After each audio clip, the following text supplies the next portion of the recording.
Dami tao.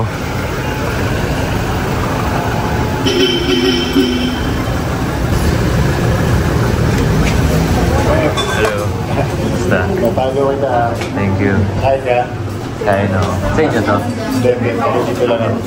Classic to classic. Talaga? Taiwanese, no? Saka Chinese. Hello. Kumusta? Wow. Ang dami masarap na ulam. Tenga yan? Yes po, Pig ears. Ano pa masarap dito, ate? Ito sir, kung po chicken, yung homaki metallic. Tsaka itong Taiwan sausage. Taiwan sausage. Siyam. Yung bangus nyo, may pagka-Chinese ka? Taiwan po, authentic Taiwan. Yung bangus, Taiwan yung timpla? Taiwan yung timpla. Ano yun? Yung iglog? Radish? Ha? Ate, isang yung pig's ears. Tapos yung gulay. Walang rice. Ano pa masarap? Sige, try ko yung kung pao. Kung pao yan. Walo?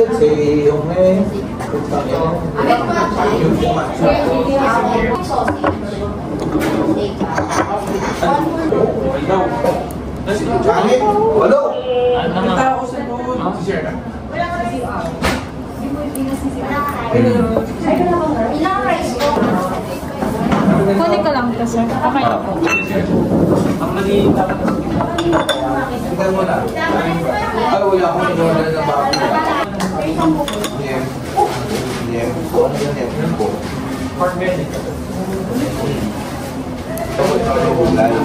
Favorite ng mga ulo. Pig's ears, kung pao chicken. Lahat actually masarap. Sa pag-rice. May fried rice ba kayo na 1 cup lang? Pwede isa, no? Fried rice with pork chop. Pwede po 10 to 15 minutes. Ha? 10 to 15 minutes. Okay lang. Maski pa isang oras. Some fried rice with pork chop. Ano yun, te? Some fried rice with pork chop. May nag-order na sausage. Gusto ko order na lahat.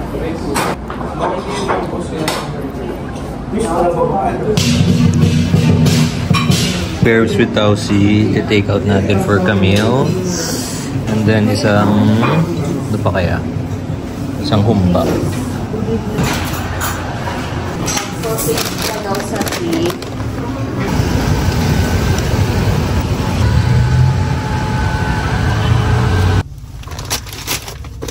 Feng Wei Wu. Thank you. 谢谢你. 很好. No, really, it reminded me of like a Chinese home. Alam mo yung may auntie ka na magaling magluto na walang palya. This is it.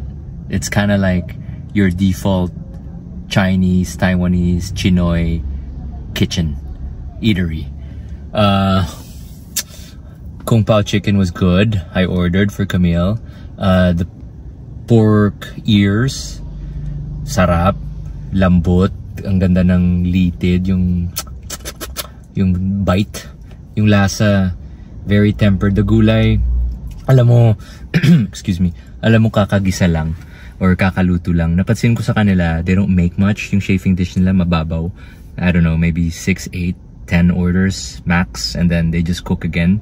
Not like other karinderias na isang salang lang sa umaga. I think, you know, yung takeaway ko from this place, I know this has been around for a while. Yung kausap ko kanina, sabi niya, tagal na daw sila kumakain dito. Yung takeaway ko dito is, they don't cook a lot. Hence, the freshness of the food is there. The crunch of the, say, the Kung Pao chicken was there.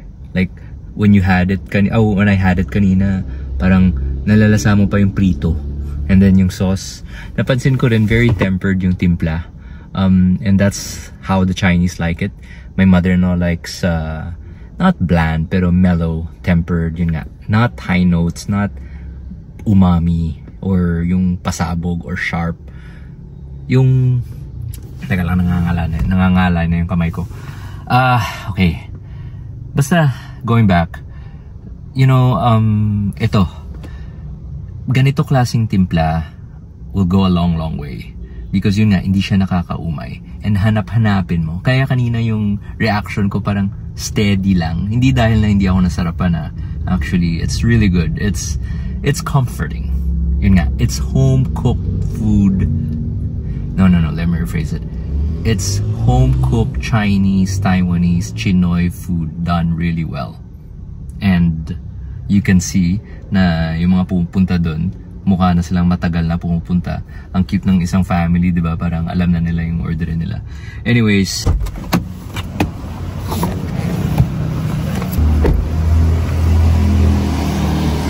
yung next nating puntahan since nandito na tayo sa Banawe is this place called Banh Mi Manila.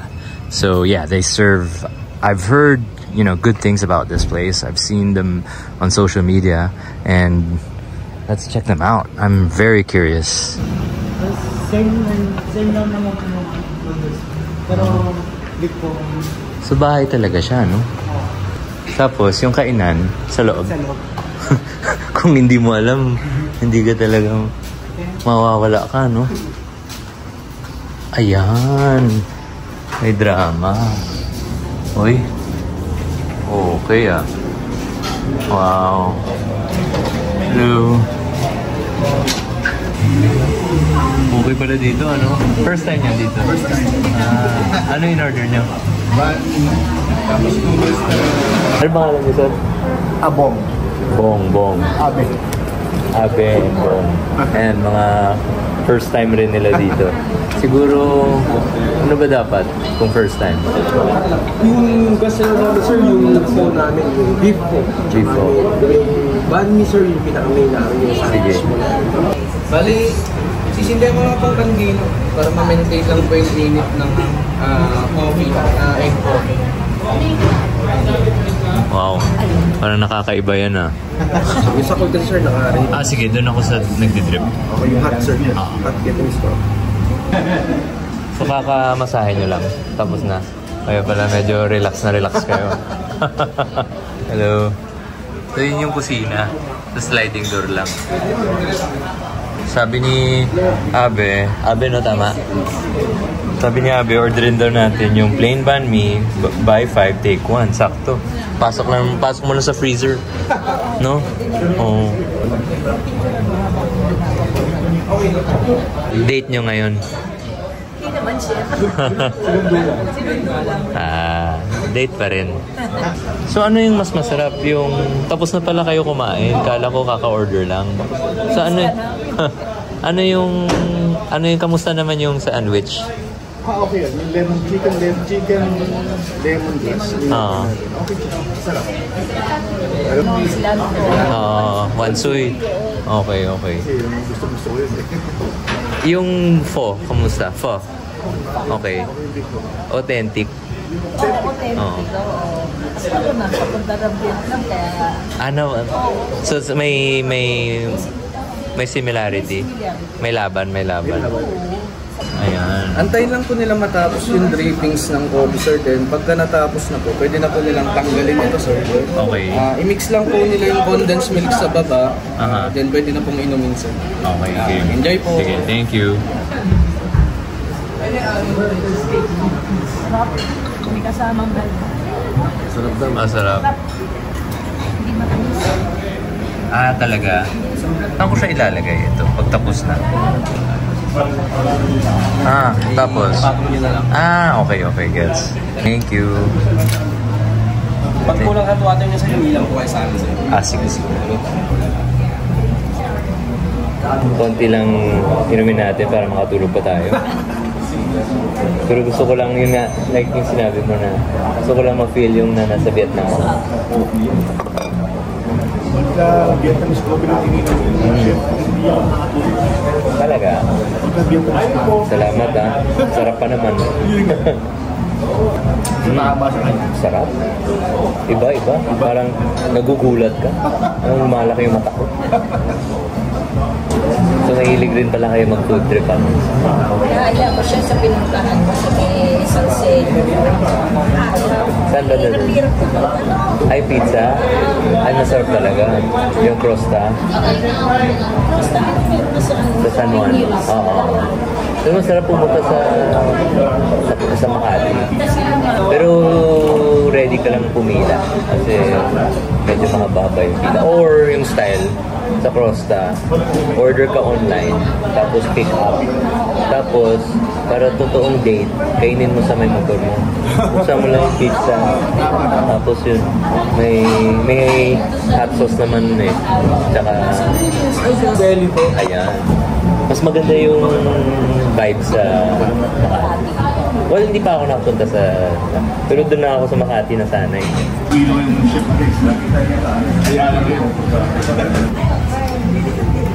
Okay. Good texture of the bread. Looks really like... Alam mo, parang baguette talaga. Vietnamese baguette talaga. Crunchy and then moist. Okay, kainin na natin to. Ooh, wow. Ang lambot.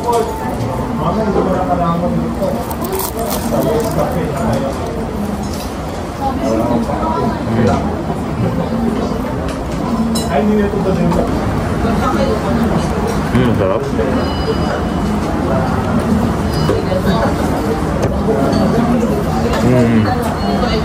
2 months. Ang sarap. Sarap yung tinapay. Saka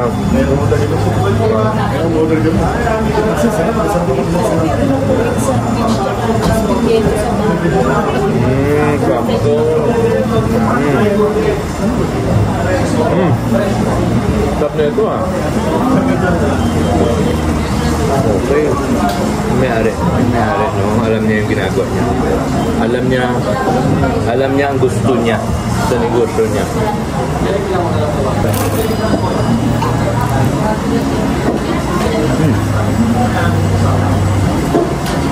Uwi na ako nito. Dahil ko yung mother-in-law ko. Kuya, order ako ng isa pang bandi, takeaway. Anong band? Parang crispy pork leg. Tapos, order ako ng yung tinapay na Bread lang po. 5+1. Ito pa take-out na rin. Yung ba yung may-ari ka? Opo. Siya yung nagluluto. Yung asawa niya po babae po. Ay, yung asawa. Vietnamese asawa niya. Tapos, half Filipino, Chinese po yung nanara. Kaya pala. Yung asawa niya nandito. Sa taas po. Doon po yung ano nila sa taas. Bahay nila. Opo.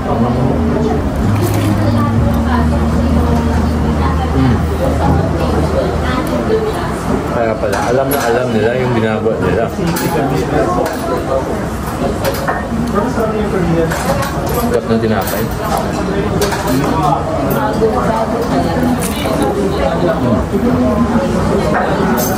Ingat kayo. Bye-bye. Salamat sa good vibes. Yan, sige. Tapos bill out na, sir. May pila na. Hello. Hi. Uy! Wow, ang haba ng pila. Hello. Hi guys. Well done. What a great concept you guys have. Really. Chef, we start actually before I start here sa Gara. I baked there. During the pandemic? No, before. When talaga? it's online and delivery. But before kasi we don't have this place. It's his warehouse.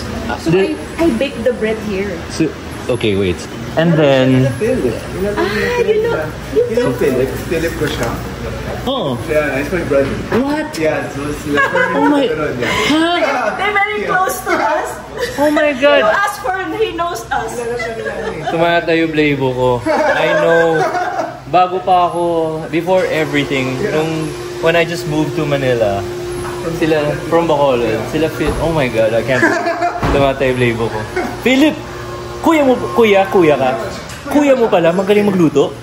Tapos ikaw may kasama. Ah, okay. Wow! Philip's my older brother. It's a lot older. Pero he looks young lang talaga. I am in awe. As in jaw drop ako because the brother yung brother friend ni Fernando Aracama. Fernando Aracama is like my kuya. So where'd you guys meet? Okay? Yeah. Sa plane. Katabi lang kami sa plane. Really? Going to Vietnam or coming From to? Taiwan to the States. From Vietnam to Taiwan. Siya from Philippines to Taiwan. So Then, from Taiwan to the flight to States. LA. Yeah, Sydney. And then doon na nag-start. Yeah, it's a long distance relationship for more than a year. Then Okay. after that, I decided to move here because he cannot move to Vietnam because he have a big family. Right. So I moved here. At first, I didn't have not a lot of Vietnamese food at that time, and I miss the bread. So I bake myself. Do you cook for a living or?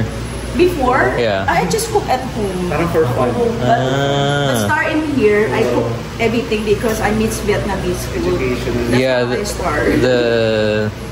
the crispy pork was spot on. Yeah. With the bread and just I mean kanina I was trying to figure out with yung katabi ko kanina. We're trying to figure out kung either you frequent Vietnam a lot because you kind of know what you're doing and it's somehow in a way very it's unapologetic, you know, but because it is what it is. It's a good product. You know what you guys stand for. You guys you guys know who you are. Thank you. That's the beauty of your concept. Galing. Like Actually, it's very simple. If you ask me, when I'm here, I adjust. It's not. I try to keep authentic, but I also adjust somehow to Filipino also. Yes. So how many years na to? This one, the dining, it's just lately after pandemic. But before we do online and delivery. Right. That's why a lot of Vietnamese restaurants, we also supply to them. Okay. Yeah. It's very hard to make this good, especially here. With the humidity you know what? and It took me 1 to 2 years to come up with sakto yung recipe. wow. It's really take time. Even now, it's not easy to maintain the quality if we don't have a good experience or really have to stick with procedure. Very hard. Yeah, bread is like Easy to- it's like the weather. Yes.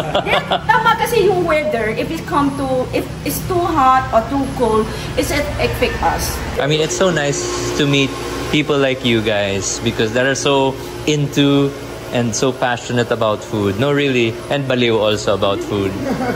It takes a baliw person to kind of like get this right? I found out about this place from Chinoy. Chibog PH. Yes. Is he from here? Yan yung si Chibog tayo. He's a vlogger. He lives here in Bunawi actually. He lives here. Chibog PH, right? Yeah. Tama ba? Yes. Chibog tayo po. Tayo. Yeah. Sorry, It's Chibog. very nice. Chibog tayo, I follow you and yun nga, I saw, there's a takeaway. Hi. Look parang, it's so, yun nga people are, it's so Vietnam. This is like the same like Vietnam. Yeah. I've been there. Kaya nga like, as in sobrang astig ang lit ng sign, tapos, ma'am, sige lang ma'am, usap-usap lang. Have you been to Vietnam, sir? Yeah, I've been to Vietnam. Did you go to the place that you go to look there, tapos cook here? Yeah. Ganun. It's nice nga what you the charm. Vietnam like to have the business under their house. So their family can help. Their children after school will help them. Their relatives, they don't need to pay for rent. So this is go to our culture and history now. Wow. So like for example, if my husband say, let's move out na. Sabi mo, no, I like this here. I like to be in the house. I feel... You won't be in control if you're far away. No, pero I overheard your kitchen. Your chef, the tone of his voice is very like... It sounds like he's in command. He knows what he's doing. He sounds confident. Even though I didn't see him, pero the tone, just the tone. All my is Filipino. No one is Vietnamese. Ikaw lang. Yes, but they really can able to learn and to do and serve Vietnamese food. Yeah. Galing. And they really love to do what they're doing, and they're so happy when a lot of I can tell your staff, they're so happy. No, really. And then they're so consistent in explaining every single thing. And I think that's the beauty of it too. That's the charm of your place, that kahit na dinayo talaga nila, hihintay sila doon, pero it's all worth it. Because it's beyond the food, it's the experience, the service, it's everything. We really try our best because we know actually this kind of business is not very common in the Philippines. Yeah. Because in Philippines, mall or balang like on that street that like very main Scout or Panawit. We are hidden, so it's not easy for us to attract people to come. Pero so we want to make sure that when you come, we try our best to serve. That's why I told my staff, and my staff, they understand the custom here to make sure that they will come back. Right. Grabe. Not a lot of people can pull this off. No, really. Like, it takes a certain attitude and belief, right? To believe in something and to stick by it. Galing. Well done. Bravo. Bravo. Wala akong masabi. Siguro, ito lang, 1 year lang talaga yung dining. 1 year yung dining. 1 year. Grabe, puno, no? So, pag weekdays, puno rin? Minsan. Yung sliding door, hindi nyo na pinalitan. Yun na yun. Hello. Evening. Hataw ba? Oh, this is where the magic happens. Okay. You're pretty serious. Oy. A sandwich station. Nice. Ano yan, kuya? Ano po? Fish cake. Fish cake to? Ito yung... Yeah, home make also, sir. We make our own fish cake also. Wow. All the ingredients is our own ingredients. And then ito yung Liver patty. Pork, no? It's chicken, chef. Chicken. Okay. This is burger. So these things naman is my own recipe. We don't get from any. Even the butter? Even the butter, we make it.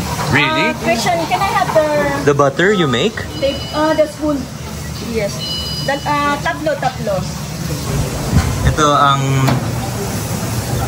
fresh spring rolls. So ilan nagagawa mo sa isang araw? Dami, sir. May 100? Wala naman, sir. Mga 50 orders na. 50 orders. Dalawa sa isang order or tatlo? Ha? Sa isang order, sir, for 4 rolls po siya. So pantay ba yan? Yes, sir. Okay, good. Hindi, joke lang. Anyway. Where's the butter? You try this one. This is chicken liver patty. In Vietnam, usually they do the pork. Pero I like to do chicken, so it's healthier. And it's less smell of the pork. Oh, it's malinamnam. Ulam na. This is the burger. Grabe pati butter, ah. It's sweet. Yeah. And this is the big bowl. Also, this is our own recipe lang. This is the special sauce from me also. Can I have another sauce? Grabe ito, ah. Yung components nyo. Yeah. Even the sauce, is this my own recipe also. It's not like any chicken. Grabe yung umami, ah. Ito yung chicken lemongrass.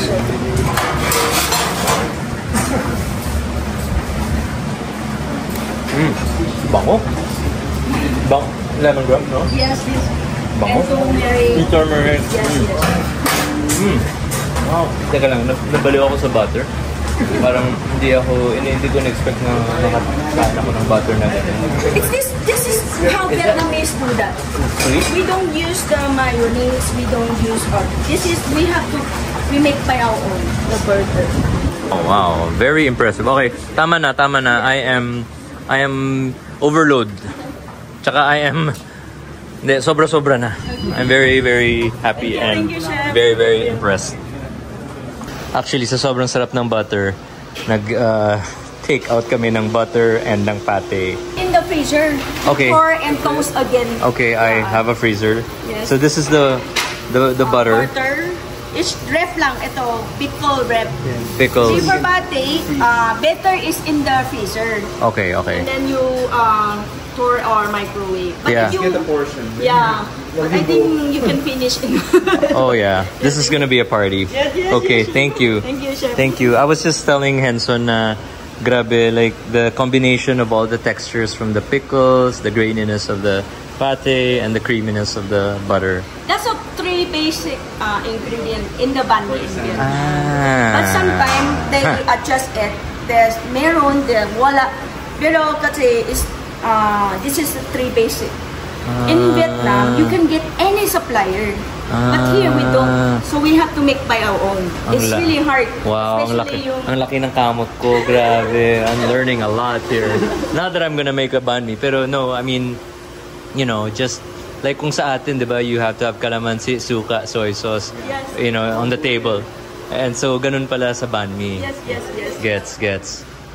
Thank you po. Hocha. Ay, it's raining na. Okay, uwi na tayo.